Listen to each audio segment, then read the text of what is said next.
Hello everyone, नमस्ते सबैलाई। आजको टपिक छ हाम्रो इन्जिन। यो चाहिँ मेकानिकल इन्जिनियरिङ पढ्ने स्टुडेन्टहरूलाई प्रायः जस्तो काम लाग्न सक्छ। इन्जिन भनेको के हो भन्दाखेरि इन्जिन इज अ डिभाइस, एउटा डिभाइस हो which convert one form of energy into another form of useful energy. एउटा फर्म अफ इनर्जी हुन्छ जब हामीले त्यो चाहिँ इन्जिनमा पास थ्रु गर्छौँ, त्यसले चाहिँ another form of useful energy निकाल्छ भनेपछि त्यसलाई इन्जिन भनिन्छ भने बुझिन्छ। एक्जाम्पलको लागि जस्तै हामीले फ्युल राख्छौँ भेहिकलमा, पेट्रोल र डिजल जे भए पनि फ्युलमा के हुन्छ भनेको केमिकल इनर्जी हुन्छ। फ्युल भनेको एउटा फर्म अफ केमिकल इनर्जी हो जसमा हामीले व्हेन गोज थ्रु इन्जिनमा जब जान्छ त्यसले another form of useful energy convert गरिदिन्छ। त्यो भनेको थर्मल इनर्जीमा हो भन्ने बुझिन्छ। जस्तै हिट इन्जिनको कुरा गर्दाखेरि heat engine is a engine which convert chemical energy into thermal energy which then converted into mechanical energy भन्नाले हाम्रो गाडीहरूको कुरा गर्दाखेरि एक्जाम्पलकै त्यही लिँदाखेरि हिट इन्जिन त्यो पनि हिट इन्जिन हो जसले केमिकल इनर्जी चाहिँ थर्मल इनर्जीमा कन्भर्ट हुन्छ। त्यसपछि चाहिँ हामीले मेकानिकल इनर्जीमा कन्भर्ट हुन्छ। कसरी चाहिँ भन्दाखेरि जस्तै चक्काको रोटेसन हुन्छ। जस्तै केमिकल इनर्जी हामीले राख्ने भनेको फ्युल हो, फ्युल राख्छौँ, फ्युल राखिसकेपछि त्यो कन्भर्ट केमा हुन्छ, इन्जिनमा पास गरिसकेपछि थर्मल इनर्जीमा हुन्छ। त्यसपछि केमा कन्भर्ट हुने भयो त, चक्काको रोटेसनमा हुने भयो। त्यो भनेको मेकानिकल इनर्जी हो। त्यो भनेको गाडी मजाले गुड्ने भयो भन्ने बुझिन्छ। यसरी हामीले हिट इन्जिन को डेफिनेसन गर्न सक्छौँ।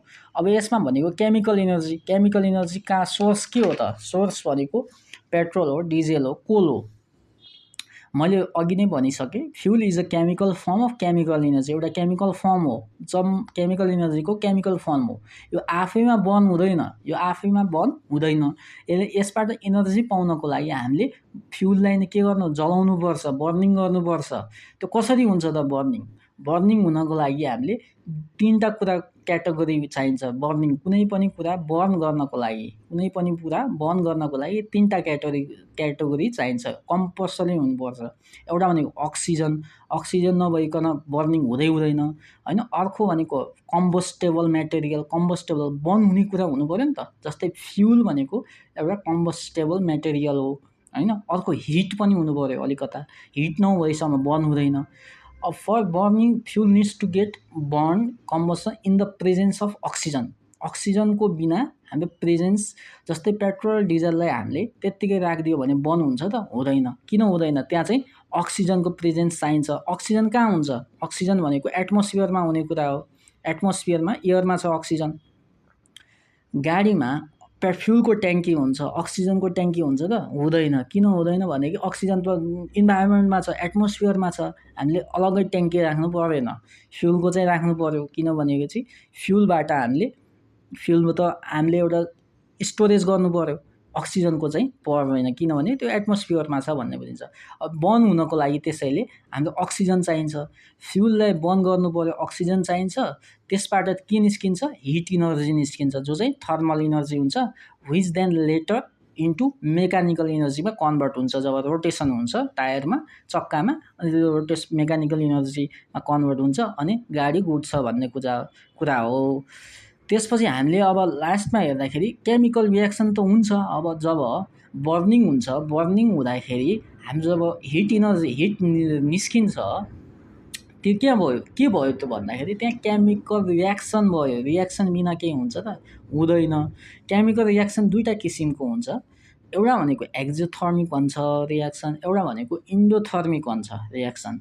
एक्जोथर्मिक भनेको रियाक्सन द्याट रियाक्सन्स हो जहाँ चाहिँ हिट प्रोड्युस हुन्छ, हिट रिलिज हुन्छ, हिट निस्किन्छ भने बर्निङ भइसकेपछि हिट निस्किन्छ, त्यसलाई एक्जोथर्मिक रियाक्सन भन्छ। इन्डोथर्मिक रियाक्सन भनेको जहाँ चाहिँ हामीले हिट सप्लाइड गर्नुपर्छ, हिट त्यो सिस्टममा एड गर्नुपर्छ, अनि मात्रै त्यसलाई इन्डोथर्मिक भनिन्छ भन्ने बुझिन्छ।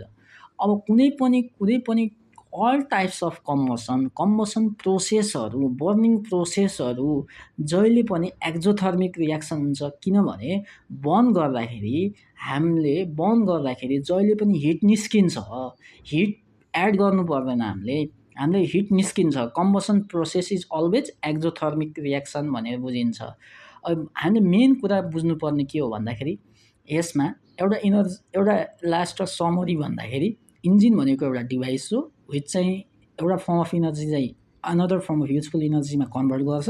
कसरी गर्छ भन्दाखेरि फ्युल हालेर इन द प्रेजेन्स अफ अक्सिजनमा in the presence of oxygen we get burning हुन्छ र एउटा थर्मल इनर्जी कन्भर्ट हुन्छ र त्यो चाहिँ मेकानिकल इनर्जीमा लेटर कन्भर्टेड हुन्छ।